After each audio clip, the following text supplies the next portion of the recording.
never claim to be the bravest person on earth, but I don't panic. I get nervous, frustrated, anxious, angry, but I don't panic. I've been in situations where every sense was on full alert, but I didn't panic. I've come through experiences where I was really shaky, literally, afterward, realizing what had just happened or nearly happened, but I didn't panic while it was happening, except once. We were at Kings Island, a large amusement park in southeastern Ohio. Our oldest daughter was 3 or 4. I don't even know if the youngest had been born yet. We were getting ready to eat lunch in a playground and picnic area there in the park, and Barbara had put our little girl's hands in the hands of 2 older girls that we'd taken with us that day, and told them to wait right there for us as we got in line to buy some lunch for the 5 of us. When Barbara turned back to look at the girls, she saw the other girls talking with each other, but we didn't see our little girl. And it was just a split second later, we were running around in full panic mode, shouting her name. Time seemed to freeze and speed up at the same time. Then we saw her coming toward us out of a crowd of kids playing on the playground. She apparently had seen and heard other kids having fun and wanted to check it out. And after waves of relief and fierce hugs, we sternly admonished our daughter and told her not to ever wander off again. And we spent the rest of the day enjoying ourselves without letting her out of our sight for a nanosecond. Now, as an interesting aside, some of you may be interested in knowing this, one of the older girls that was with us that day is now the wife of the son of a former senior pastor of this church. But I have never really forgotten the sense of panic I felt that day in the amusement park. So I think I have at least a little bit of understanding how Mary and Joseph felt that day when they realized Jesus wasn't with them on their trip back to Nazareth from Jerusalem. Now, Nazareth, of course, is north of Jerusalem, and it says they went up to Jerusalem. And what that means is, of course, that the geography of Israel, Palestine, is such that Jerusalem is a higher elevation. So it was an uphill journey, and therefore it would have been downhill, actually going north from Jerusalem to Nazareth. The account in our gospel lesson for this morning is the only biblical account of any event in the life of Jesus between his birth and his baptism. This is it. There's a whole lot of space there in between, isn't there? If we certainly understand, the scholars tell us that Jesus was probably somewhere around age 30 when he began his public ministry. And there are lots of folks, certainly over the first few centuries, that have tried to fill in the blanks of those years. But they're not in the Bible. They're interesting to read, but they're certainly not scriptural accounts. The family had been in Jerusalem for the Passover. Now, our gospel lesson did say they'd done that every year.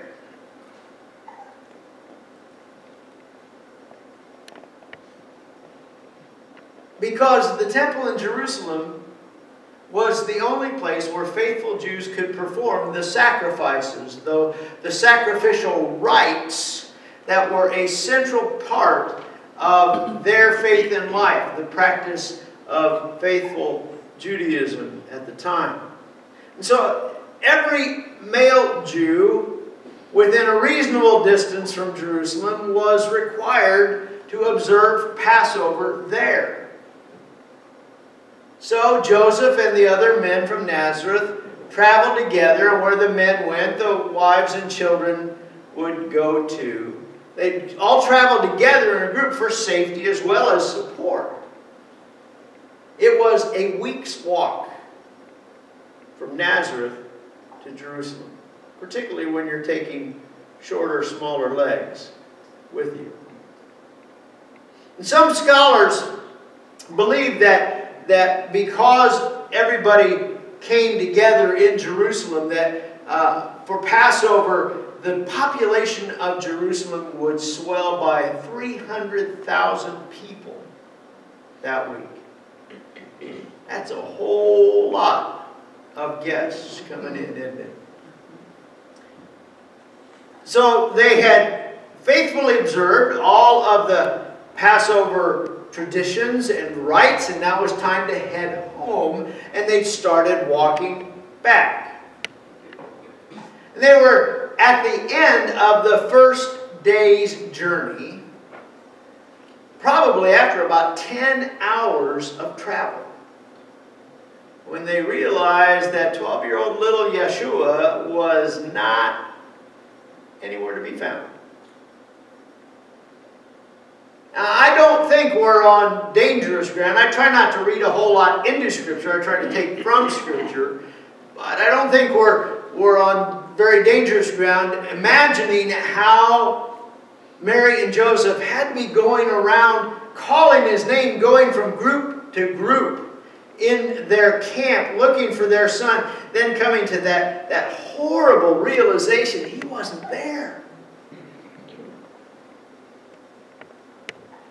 So they immediately backtracked to Jerusalem. Now they probably covered the distance back in less time than 10 hours, but still they were still a long walk from Jerusalem.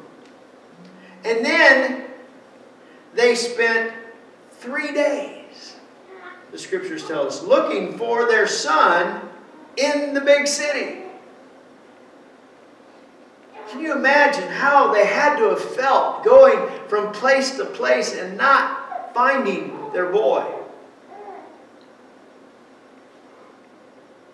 When Mary recounted this, and again, this is an account that had to have been told by Mary to Luke, or whoever provided the information to Luke that he recorded in his gospel. Can we imagine that? Did the people hearing her recount that fully appreciate how she must have felt? Then finally they went to the temple. Maybe they were a lot like us. When you've done everything you can think to do, seek the Lord's help. And there he was. And the Scriptures say that they were shocked. Some translations say they were astonished. That, my friends, is a biblical understatement. They were beside themselves.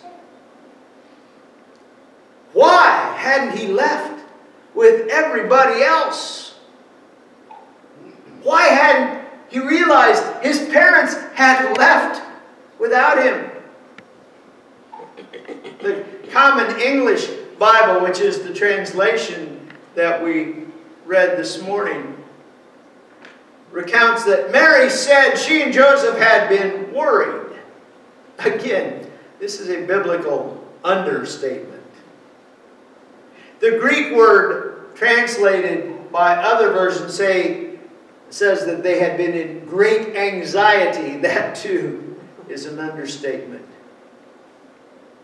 In another place, Luke's gospel uses the same word to describe the torments of hell. Jesus' mother had been through 3 days of hell searching for her son. Now think about this. Where else in the Bible do we find Mary going through 3 hellish days between the crucifixion and the resurrection?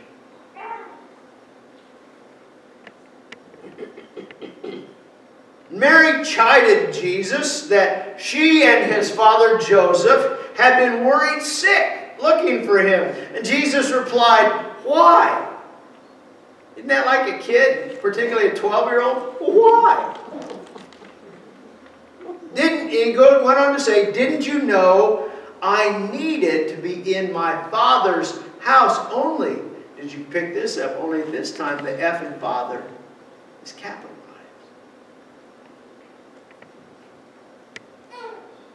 These first recorded words of Christ are Jesus' first affirmation.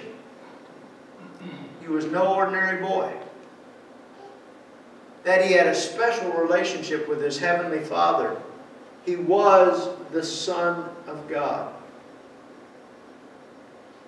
Another important thing to note in this gospel account is the response of the people in the temple to what Jesus said, the questions he asked, and the answers he gave to their questions. Verse 47 said, "Everyone was amazed by his understanding and his answers." Here again, we have a biblical understatement. The Greek word translated as amazed in the English might better be translated blown away. This was no ordinary kid.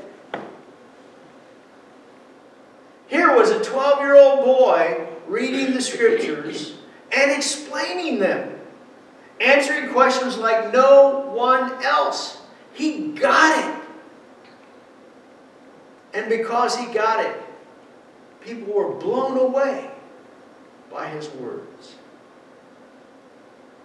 Incidentally, this biblical account of Jesus at age 12 in the temple is often used sort of as a biblical hallmark or guideline for those traditions that say somewhere around age 12 is where a child reaches the age of spiritual accountability. Or in our tradition, we say 12 is probably a pretty good age for confirmation.